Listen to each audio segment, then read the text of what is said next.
There's a long time you're around. What's your feeling about what's going on this week and last week?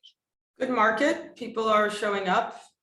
I think, we are probably going to feel a little bit of a slowdown as we move into the fall, just because we know what macroeconomic conditions are going to be about.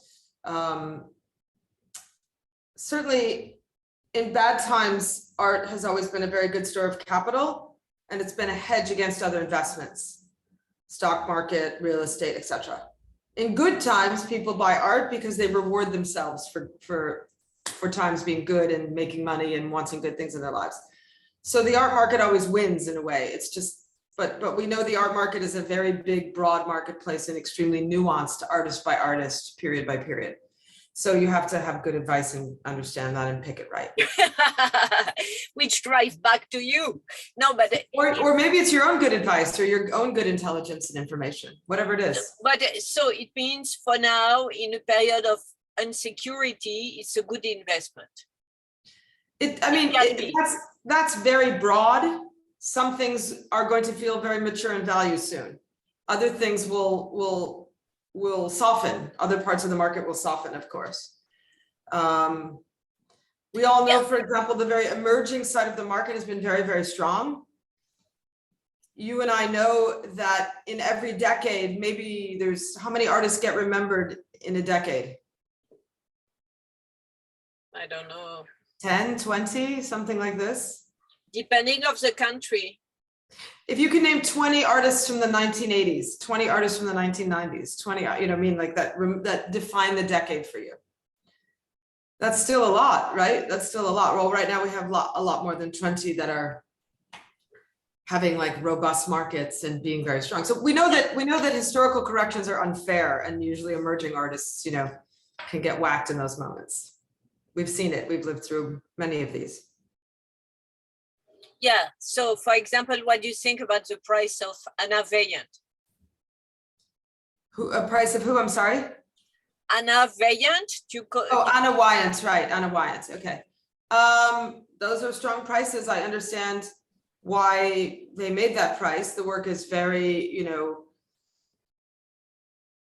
has a high level of technical craft of painting.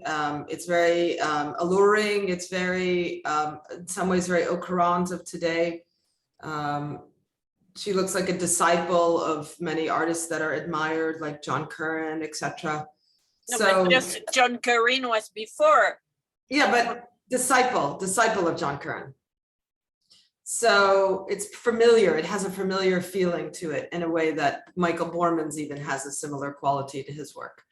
But I think compared to her peers who are hot young artists, that's about what you sell for. $1 million, $1.2 million, these are the numbers. It's a lot of money, no? If you've been in the market a long time, that's a lot of money for an artist 20-something years old. It's a lot of money. Because we know it's hard to go up from there. It's hard to keep it going, right? If in any career, if you have really early success in music and acting and the art world and as a writer, it's really hard to sustain that for the next 50 years, right? So that's always the challenge for young artists that's always the challenge for younger artists who get stardom and success very early. But what is surprising in the market now is that there's a large bunch of young or youngish artists who are selling very well. There's a lot of speculation still now about them. And right. It's real money, like around 1 million. It's a lot of money. I think, the art market loves youth, loves young art, loves the opportunity for something new.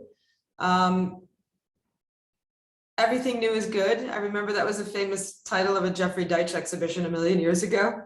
Everything new is good. Like, of course, everything new is worth examining and considering. And that everything is new except Jeffrey Deitch. Well, I think everything, well, you get to make those proclamations when you're older and you have historical clarity, right? But I think that the desire for the contemporary art market to always want to see new artists is an excellent impulse. To always be open and interested in new artists. I love this impulse, and I certainly have it myself.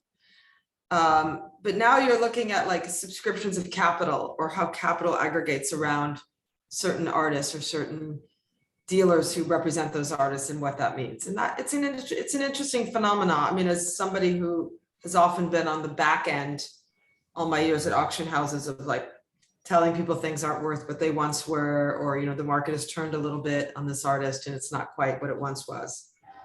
That's a very, you know, it's a dangerous place to play exclusively because the pay to play is pretty high.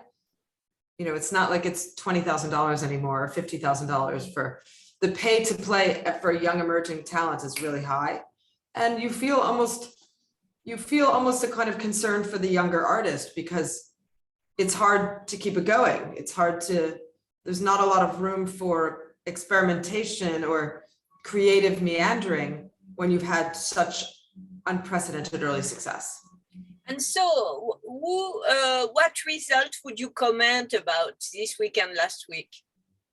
Well, you mentioned Anna Wyant, and for those who are not following closely her career or the art market, that would seem like a humongous price. Or like, who's this artist I don't know who's suddenly selling for? And we so young. Who's that you're saying? Oh, yes. And also I would say like Shara Hughes now is at a very next level in terms of the prices of her paintings. And, you know, any emerging artist who's really can't say they even have 10 years of work behind them. Like there's not even a 10-year body of work behind them. That's a pretty vulnerable place to be. For sure. So what else would you comment on the result of last week and this week? I think you saw, like if you look at the modern sale at Christie's last week, I think you saw a real flight to quality. And in very uncertain times, and maybe we are in very uncertain times because we've just come out of a pandemic, there's war in the world, old Europa is teetering with the war right next door. Asia's gone, China's gone into a very draconian lockdown period for COVID and zero COVID policy. America has, you know, many trials and tribulations internally, terrible things happening in terms of, you know, violence and, you know, it's just so many unspeakable things. But I think people want safety. They want to know what's tried and true. They want security and comfort in things that are historically solid. And that is, even if those assets are more mature in value, let's say, and the price is maybe only increasing nominally over time versus like doubling again. You know, maybe you won't see a Monet double again for a while, or you know, Degas or a fantastic Rothko. Maybe it will be a while before it doubles again in price.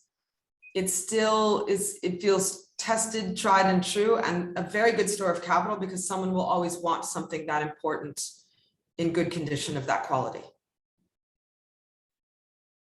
And did you observe anything very surprising? I don't think there was anything super surprising. Like I could feel I could see where there was things that would get sticky and where, you know, where there was dry. I mean, look, you could see that some material was estimated before there was a slight chill in the market around the war and around the drop in the volatility in the stock market. So you could see maybe the estimates on the Rothkos and the Basel were a little bit pushy and they just missed their estimate, but still sold for enormously good prices. You know, the Maryland at 200 million, it just came in shy of its low estimate, or its, you know, price upon request 200 million, whatever. But that was still a very strong price. Like, I don't think anybody thinks that's nothing, right? So, but that froth or that enthusiasm, maybe with the series of events that have happened through the later part of winter and earlier part of spring, maybe those just still look like very good results, and they should be. Those are, you know, huge sums of money and great works of art, well rewarded. Mm-hmm. Merci, madame. Merci, madame. I'll see you soon.